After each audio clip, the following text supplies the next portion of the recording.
Hey everyone, and welcome back to the channel. In this video I will discuss my favorite lenses for street photography on Sony APC cameras. And if you're as excited as I am, then please make sure to hit that subscribe button and let's get started. So I made a similar video for full frame where I say I really like using prime lenses that are small, lightweight and easy to carry, because you want to be able to move easily around and not be limited by needing to carry a huge and heavy bag when you do street photography. At least that's what I think. So this will also be the case when we're going to talk about lenses for street photography here for the Sony APC cameras. And the lenses I will talk about in the video here will come in a random order. And I think that all these lenses are really great lenses that I'll recommend to anyone. That being said, there are so many really great lenses made for Sony APC cameras now, and I have not tried them all. So there might be some lenses that you think that I should have included that I didn't. And if you think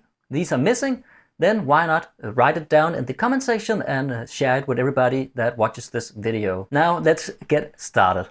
First off, let's talk about this Sony 35mm 1.8 OSS. This little gem packs a lot of punch. It is compact and it's lightweight. It's perfect for on-the-go shooting because it only weighs 154 grams and it's only 45mm long. It has optical stabilization, which is great if you, like me, use the legendary A6000 that doesn't have any stabilization, especially for video. Also, if you are in a low light situation, this will come in handy. It has a useful 1.8 aperture and provides a solid image, I think. When you consider the crop factor, it comes very close to a nifty 50, which makes it very versatile for photography. So apart from being useful for street photography, it is also a solid option for all my portrait enthusiasts out here. And you could even use it for food or product photography if you like. At a price around 480 euros, this is not the cheapest lens out there, which is something to keep in mind. So being in this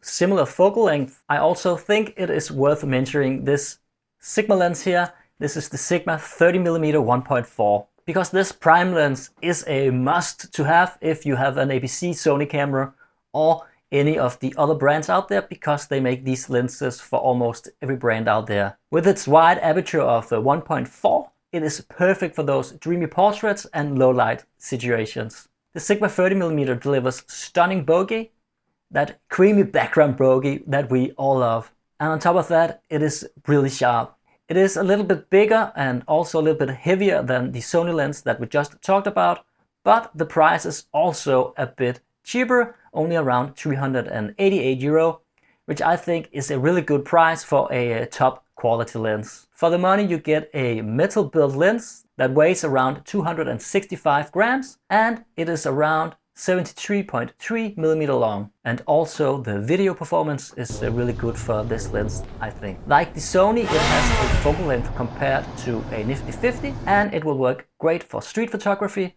portraits and product photography. Next, let's zoom in on the Sigma 80mm to 50 2.8. This lens is like having a Swiss Army knife in your camera bag. As I mentioned many times before, I usually don't like zooms, but talking about the Sigma lenses, you cannot go by this Sigma 80 to 50 2.8. This is a fairly new lens from Sigma and has just been awarded the best wide-angle zoom lens at the TIFF World Awards this year. So I guess I am not the only one thinking that this is a great lens. The focal length that it covers just screams versatility. From wide-angle to standard zoom, this lens got you covered. So you more or less have a lens that covers all your needs, being equivalent to like a 28 to 80mm lens on a full-frame camera. And you can expect sharpness across the zoom range, and also awesome, fast and really accurate autofocus. It also comes with some really great close-up abilities, being able to focus down to 12.1mm, which is really close. And being a zoom lens, it still just weighs 290 grams and it's only 76.5mm long. The price is around 576 euros, which is a little more expensive than the two lenses that I've just mentioned before, but this could more or less be the only lens that you ever need if you ask me. This video is Sponsored by Track Club. I've been using Track Club for quite some time now, and I really recommend using Track Club if you make any sort of content for social media, or perhaps do professional work where you need some really great music, top quality music that you actually want to listen to, that does not sound as if it was made by a random dude in his home office. Also with the ability to split up the songs and only download custom stems that you need, you have extremely high flexibility to use the parts of the songs that you need.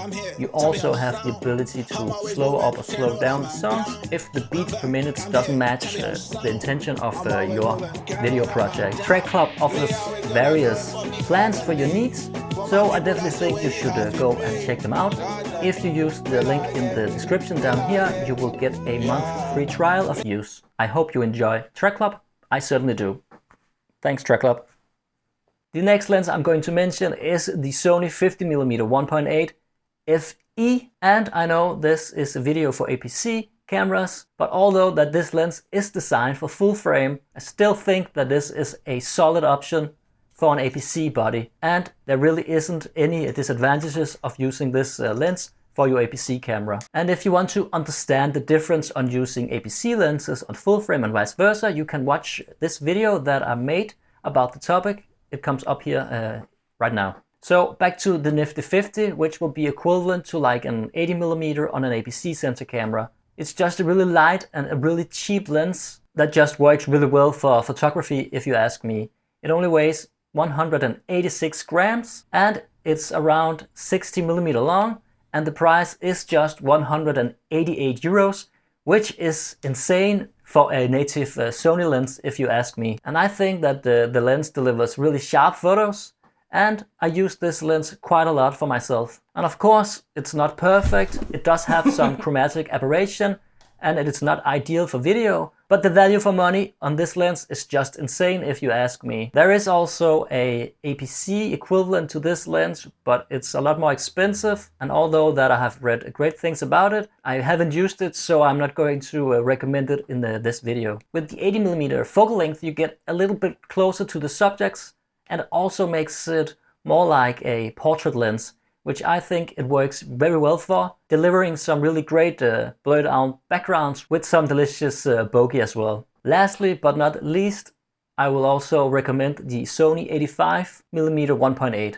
I really love the Sony 85mm 1.8 for full frame. It's equivalent to a 135mm on an APC sensor camera, so you get some more reach than what you did on the 50mm, but you still get the top image quality and buttery-like bokeh that this lens delivers. With the 1.8 aperture, you also get the ability to let in a lot of light, which is great, especially on the APC bodies that might not handle low light as well as a full frame camera. Again, it is for full frame, so if you ever upgrade, you can still use this lens on your full frame camera if you decide to go that route. It is also a little bit heavy compared to the other lenses, coming in at around 371 grams and being 82mm long.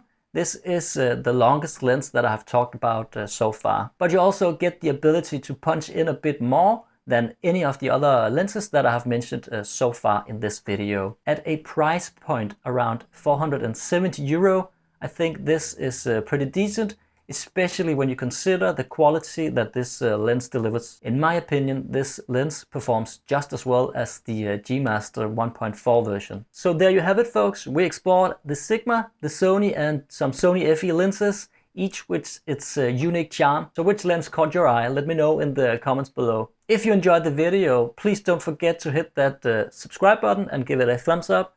It really helps me a lot, and I really appreciate all the help you can provide me, because this also motivates me to make more of these videos that you hopefully enjoy. Anyway, until next time, keep capturing those incredible moments out there. I will see you around, guys. Boy.